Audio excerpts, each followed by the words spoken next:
pitches to come to the stage. So we have Chris Pearce and Nikki Cousins presenting their product, wikiQuip, bridging policy, practice and possibility in access to assistive technology. Thank you.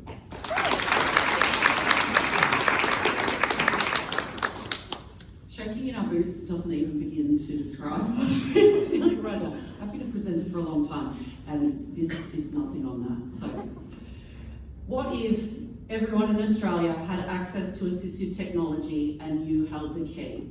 In 7 minutes' time, we are going to give you that key. wikiQuip makes it easier to understand, access, and prescribe AT.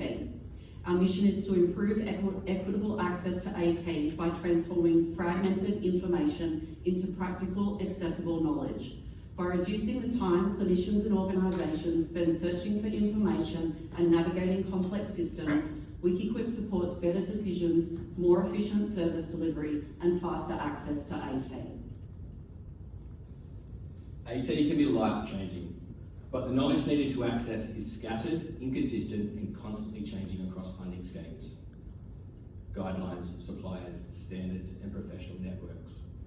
As a result, clinicians and organisations are repeatedly spending time searching for information, rebuilding resources, and navigating complex schemes. wikiQuip solves this problem by bringing together practical AT knowledge into one trusted and searchable platform. There are 3 million Australian AT users, only 10% of whom are eligible for the NDIS. More than 34,000 OTs, thousands of AT suppliers, and over 100 funding schemes that clinicians and organisations must navigate. Allied Health is one of the fastest growing professional networks. AT users and families also seek clearer pathways to access support. These will be our primary users. wikiQuip was created by 2 OTs and one super intelligent web developer in response to the challenges experienced in everyday practice. We then brought in an incredible complex AT user to ensure lived experience was embedded in our platform, who's here with us today.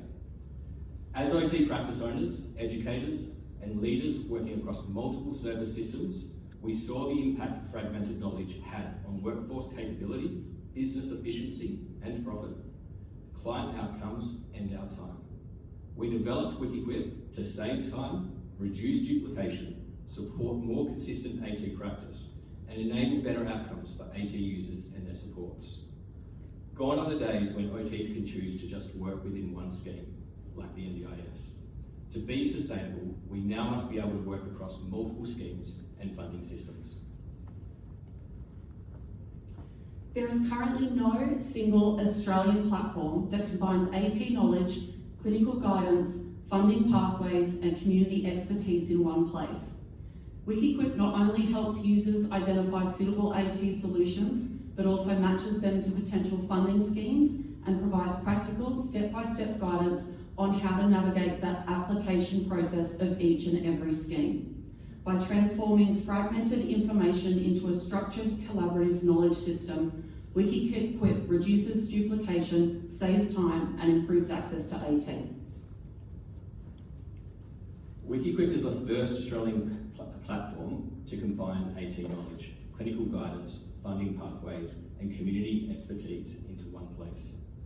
Through a user contribution and review model, clinicians, suppliers, AT users, and families can help keep the information current as the systems evolve. This creates a living knowledge platform that continuously adapts to changes in funding, policy, products, and practice. wikiQuip has progressed from concept and platform design to a functional staging site, pilot, and now a fully functioning web platform. More than 1 million words of AT content have been developed across 52 assistive technology categories, including every single one of the national, state, and territory funding schemes. There are 109 of them. The platform is currently being trialled within our own teams at Action OT in New South Wales and OT Services Group in WA. The next stage is a 6-month beta pilot with clinicians and organisations to test usability, refine content, and measure our impact. Future development includes expanding content to include information on how to access funding pathways in every available state and territory. Strengthening community contribution features, growing supplier and practitioner directories, and introducing team licensing. Dissemination will occur through our professional network, conferences, universities, industry partnerships, and AT organisations nationally. wikiQuip will operate on a tiered subscription model. Free access will provide basic AT information, while paid subscriptions will provide access to advanced funding pathways, prescription guidance, professional tools, and community features. Revenue will be generated through individual subscriptions, team licensing, universities and supplier participation through directory listings, education, and advertising opportunities. Opportunities exist for additional revenue streams in the future. This creates a sustainable and scalable business model while ensuring core AT knowledge remains accessible to the broader community. There is no direct equivalent to wikiQuip in Australia. Current alternatives include supplier websites, funding scheme guidelines, training programs and communities of practice, professional networks, and AI tools. But they only solve part of the problem. wikiQuip's advantage is that it brings AT knowledge, funding pathways, prescription guidance, and community expertise together into one platform. The main barriers for us to adoption are changing established workflows and building trust in a new platform. We will address these through clinician-led development, AT user input, measured beta testing, community contribution, free entry-level access, and partnerships with professional networks, university and industry. wikiQuip has already attracted interest from clinicians, suppliers, AT users, and organisations through national professional networks and industry engagement. The concept has also been independently recognised through accepted abstracts at the Australian Assistive Technology Conference and the Hunter OT Day, which will occur in the second half of 2026, providing early validation and opportunities for sector-wide feedback. This is a national growing market hidden in plain sight, and the opportunity is broader than one group of AT specialists or one profession. It extends across the AT ecosystem, with the addition of corporate opportunities. Within 6 months, we aim to complete beta testing, launch the platform publicly, extend content coverage, and establish our first cohort of individual and organisational subscribers. We also plan to strengthen community contributions and build partnerships with university suppliers and professional organisations. Within 3 to 5 years, we aim for wikiQuip to become Australia's leading AT knowledge platform, supporting clinicians, students, suppliers, organisations, AT users and families nationwide. Our goal is to create a central knowledge infrastructure for AT in Australia, reducing duplication, strengthening workforce capability, and improving access to AT for all Australians. Our ask is for support to accelerate beta testing, platform development, and market validation. With the right backing, we can expand testing across organisations, strengthen the platform's functionality, and bring wikiQuip to the clinicians, businesses, suppliers, and AT users who need it most. Today, we want you to scan the QR code to join our waitlist for early access. Follow our journey on socials and share this unique resource with your AT ecosystems. The password was removed from the site this morning, so it's now live and ready for you to go.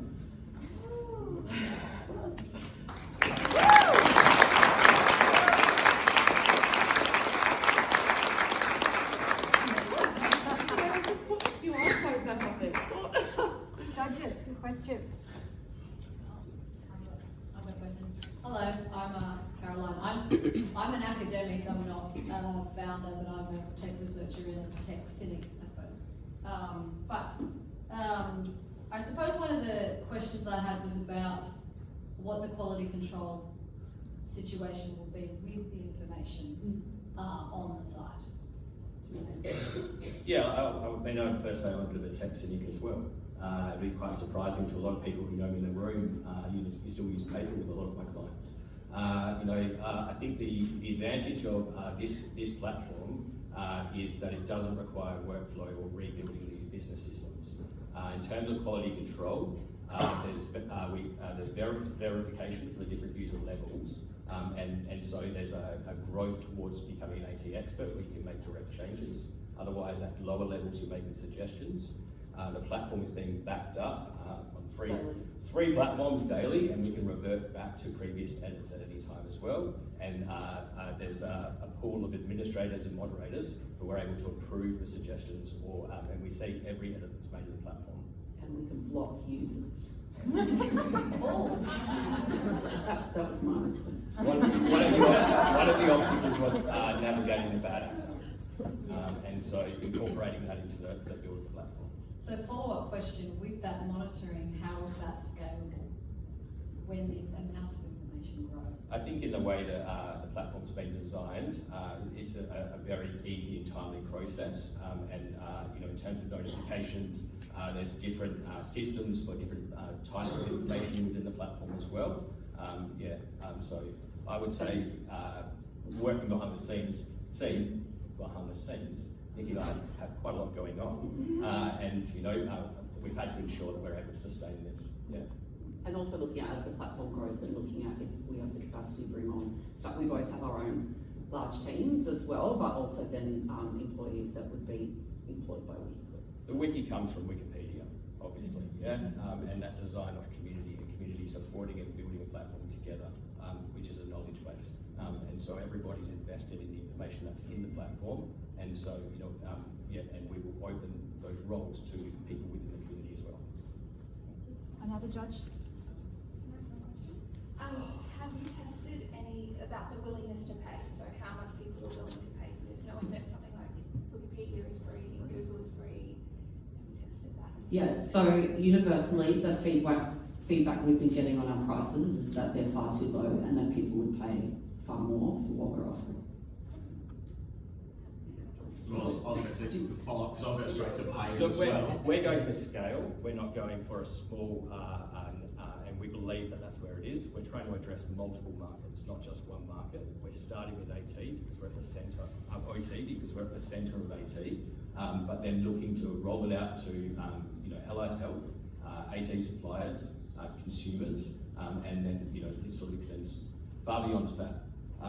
So in terms of pricing, we're looking at a 30... Can I just jump in first? In terms of Google and AI to search for this information, it doesn't work because we have searched for the information. And a really big thing that the platform does is it gives you an overview of all 109 schemes, many of which we have never even heard of. So you have the ability to search for an AT item. I want to get a shower chair. I am a person living in New South Wales. These are my particulars. It will then come up, generate a list of schemes that you are eligible under, potentially eligible under, to access that particular AT item. But we want the OT working in the hospital that isn't actually prescribing the AT to be able to access the information to see when they're discharging someone, what can this person access through DVA? So in terms of our pricing, we've considered that and looked at scale as opposed to individual. And so looking at a $35, $50 annual fee to access the information. Can I just firstly say, One last final question. Yeah, I just want to say, really agreeing with the problem insight because it's real, it's huge, and it's the credibility piece. So in that same vein, it's very much on that payer. I think from a question, how clear are you on who is actually going to be the payer initially, knowing there's multiple? So I heard that loud and clear, and there is, you can see it. Who's the first payer? Who's the first person that starts putting their money down? So it would be the clinicians, OT, not just OTs, we're talking about OT today, but it's very much geared towards allied health, but also very much looking at the supplier market that we've been liaising with. Their fee will be higher. So they would be the two that we'd be looking at to bring on as a paid subscriber first. And you would like to, no, I'm not allowed to answer. And then marketing opportunities. If we get to our goal, which would be 10,000 people with the platform going to the bidet page to get their bidet information every time, hi bidet shop. And that's kept it accessible for the community and keeping us with delivering our goal of making AT accessible nationwide. Thank you very much.